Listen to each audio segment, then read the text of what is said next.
Power star Pawan Kalyan Bhavadeeyudu movie మళ్ళీ hot topic అయింది. హరీష్ శంకర్ ఈ సినిమా ఆగిపోలేదు అంటున్నాడు. కానీ పవన్ మాత్రం తన బస్ యాత్ర ఆగేది లేదంటున్నాడు. ఇంతకీ హరిహర వీరమల్లునే డౌట్ లో పెట్టేసిన పవన్ హరీష్ శంకర్ కి గ్రీన్ సిగ్నల్ ఇచ్చేసేంత సీన్ ఉందా? టేకెల్.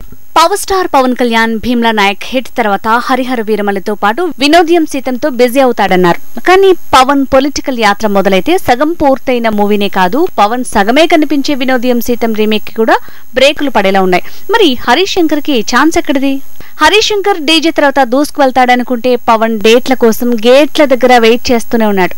లక్కీగా భవదీయుడు భగత్ సింగ్ తో గబ్బర్ సింగ్ కాంబినేషన్ రిపీట్ అవుతుందనుకుంటే ఇంకా తన నంబర్ వెయిటింగ్ లిస్ట్ లోనే ఉంది. హరీష్ శంకర్ మేకింగ్ లో ఎప్పుడో గబ్బర్ సింగ్ అంటూ వచ్చిన దబాంగ్ రీమేక్ అప్పట్లో బాక్స్ ఆఫీస్ ని కుదిపేసింది. ఆ తర్వాత సర్దార్ గబ్బర్ సింగ్ అని పవన్ సొంతంగా బాబీ మేకింగ్ లో పెన్ పట్టి గన్ పేల్చబోయాడు. కానీ అది వర్కౌట్ కాలేదు. ఇంతకాలానికి మళ్ళీ హరీష్ శంకర్ మేకింగ్ లో పవన్ సినిమా అనగానే గబ్బర్ సింగ్ మ్యాజిక్ రిపీట్ అనుకున్నారు. కానీ ఆ అవకాశం వాయిదాల పద్ధతిలో నలిగిపోతోంది.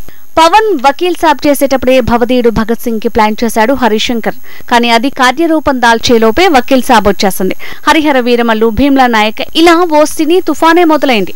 పవన్ పొలిటికల్ జర్నీతో బిజీ అవుతుంటే ఎప్పుడో పూర్తవ్వాల్సిన హరిహర వీరమల్లునే సైడ్ చేశారు.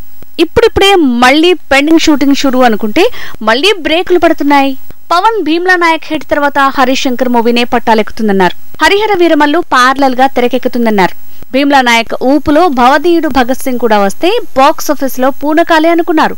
కానీ అలా జరగలేదు. హరీష్ శంకర్ ప్రెజెంట్ బన్నీతో ఓ యాడ్ తీశాడు. ఇప్పుడు రామ్ తో మూవీ అంటున్నాడు. అంటే ఇప్పట్లో పవన్ తో హరీష్ శంకర్ సినిమా లేనట్టేగా అనేస్తున్నారు సినీ జనం. కానీ దసరాలోగా పవన్ తో ప్రాజెక్టు పట్టాలెక్కిస్తానంటూ హరీష్ శంకర్ ఇంకా ప్రాజెక్టు మీద హోప్స్ పెట్టుకున్నాడట.